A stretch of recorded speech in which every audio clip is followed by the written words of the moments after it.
Turning now to our First Responders Spotlight series, a first ever nomination and award for Rochester's Person in Crisis team. The team responds 24/7 every day of the year to mental health and substance abuse crises.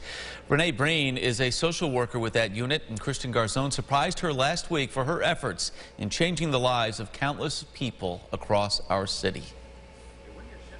Renee Breen with Rochester's Person in Crisis team just got off emotional back-to-back calls before we showed up. Her spirits lifted when News 8 surprised her with our First Responders Spotlight Award. We respond to mental health calls in the city of Rochester, sometimes with the police, sometimes without the police. We're told Renee has changed the lives of countless people.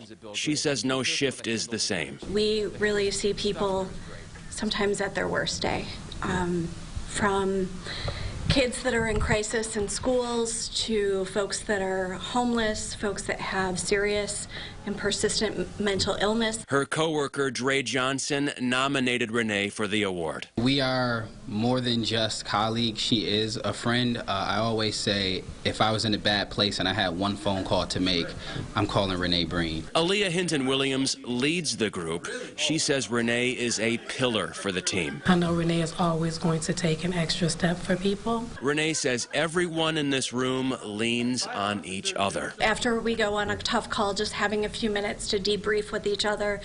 Sometimes we talk about the news, sometimes it's the weather. She says being a part of the PIC team is the reason she got into social work in the first place. The privilege of being able to help someone else is really just an honor every day. In Rochester, Christian Garzone, News 8.